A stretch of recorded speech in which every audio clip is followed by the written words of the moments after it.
Hello, welcome back to Retirement Clarity Radio. I am your host, Scott Newhouse. I've got a great episode for you. Yes, I say that every week, but it's also true every single week. So today I want to talk about 15 different things that I wish every single retiree in this country knew.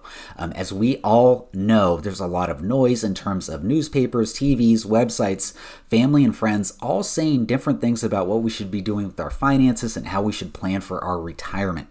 Frankly, I think a lot of it's complete garbage, and you should ignore probably most of what you hear from all of those different sources. So I've been thinking to myself, if I had the chance to speak to every retiree, everyone close to retirement in this country, what would I tell them? What advice would I give them? Well, I've been thinking a lot about that, and here it is, 15 different things that I wish every retiree knew. So some of these are going to be a little bit longer, maybe a paragraph or two, and then some of these points are going to be one or two sentences, and then we're just going to move on to the next point. So number one, probably the most important thing that I would tell every single retiree is your retirement expenses are the most important thing to do to determine if you can retire and when you can retire. Nothing really else matters until you figure out how much do I want to spend in retirement. You've got to answer that question. It's not necessarily how much you have saved up, it's how much you spend in retirement. Because if you have $1 million saved up, but you're used to spending $200,000 a year, that math's simply not going to work. But if you have $500,000 saved up and you can live on $40,000 to $50,000 a year, then with Social Security and distributions from your investments, you can probably make the math work on that. So that's number one. What I would tell every retiree, your expenses are the most important thing to figure out before you retire. Number two, the biggest risk that you have to your retirement is not that you have volatility in your stocks. Volatility simply means that your stocks will go up and down more frequently with more force than something like bonds. But volatility is not your biggest risk as a retiree. The biggest risk you're going to face is that you lose purchasing power over time by having too much in investments that don't grow as much as you need them to make up for inflation as well as the distributions from your investments.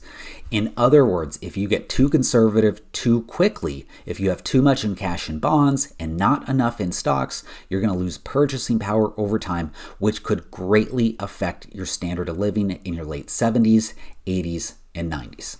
Number three, gold is not your best protection against inflation or a market meltdown. Do not listen to those late night commercials featuring C-list celebrities. Stocks have been, and I think will remain, the best hedge against inflation, not gold. Number four, you should think of your retirement as a castle surrounded by a moat.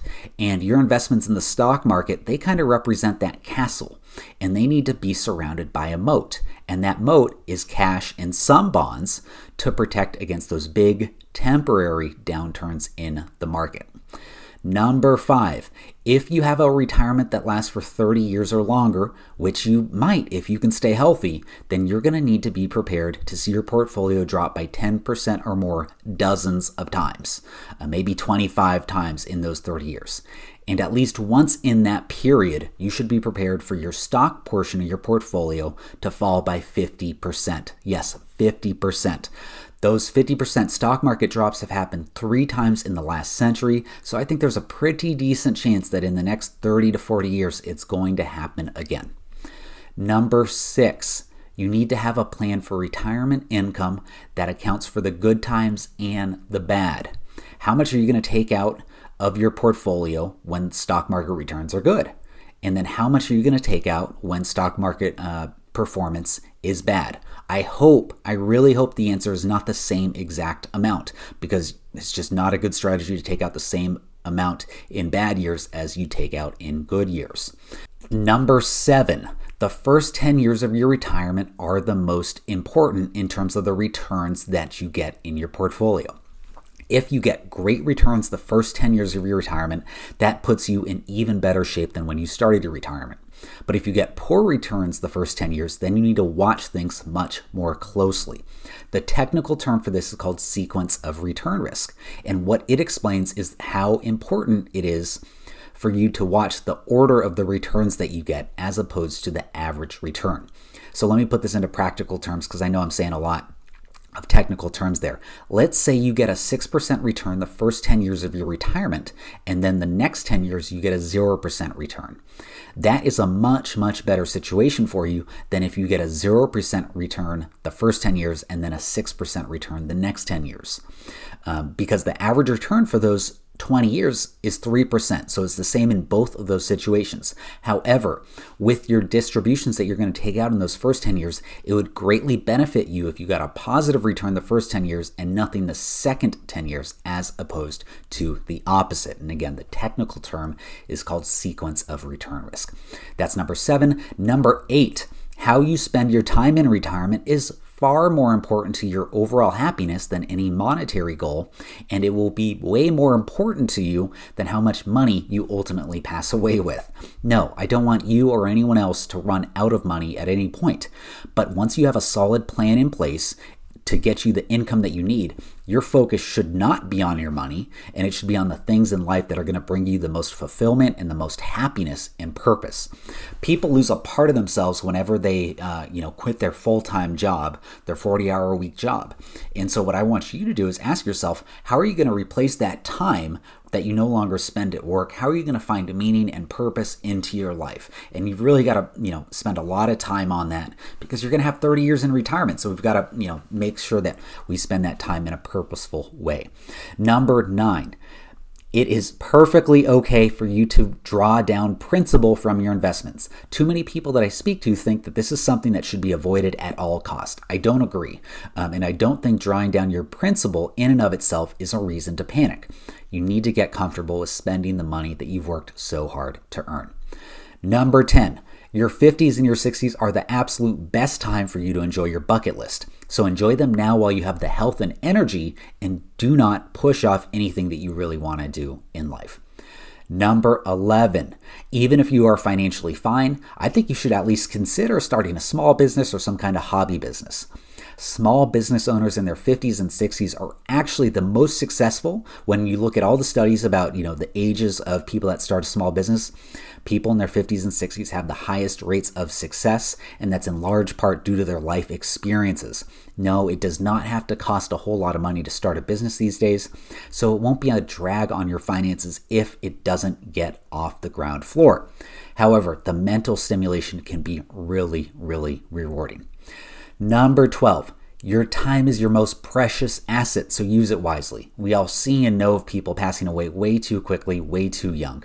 So if there's something that you really want to do with your time and you're still working, I really think you need to jump things into high gear, figure out a plan for you to get out of that job as soon as possible, reclaim your time, and spend it how you want with the rest of the time that you have left.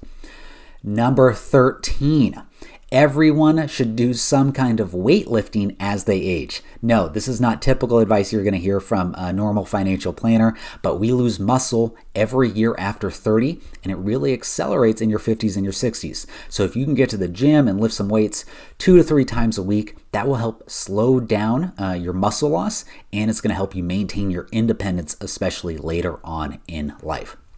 Number 14, you should stay invested in the stock market regardless of which political party is in power. Absolutely no exceptions to that rule. Number 15, my last one, use a low-cost, broadly diversified investment strategy that encompasses U.S. and international companies, as well as large, medium, and small-sized companies. So there you have it, 15 things that I wish every retiree in the world, in the U.S. knew. If you know of anyone that could benefit from this, please send it to them. I think there's a lot of great wisdom in here. If you would like my help kind of putting together your retirement action plan, go to startmyretirement.us, startmyretirement.us, and we'll schedule a no obligation call for us to talk about what you want help with and how I might be able to help you with that. So that's all I've got for this time. Hope you all have a great week. Bye. Thanks again for listening. As a reminder, you should consult with a financial advisor familiar with the specific circumstances of your unique financial situation before making any financial decisions. Nothing in this podcast is a solicitation for the sale or purchase of any securities. Any mentions of rate of return are hypothetical in nature and not a guarantee of future returns. Scott Newhouse, CFP, is an investment advisor representative of Forthright Finances, a California and Nevada registered investment advisor.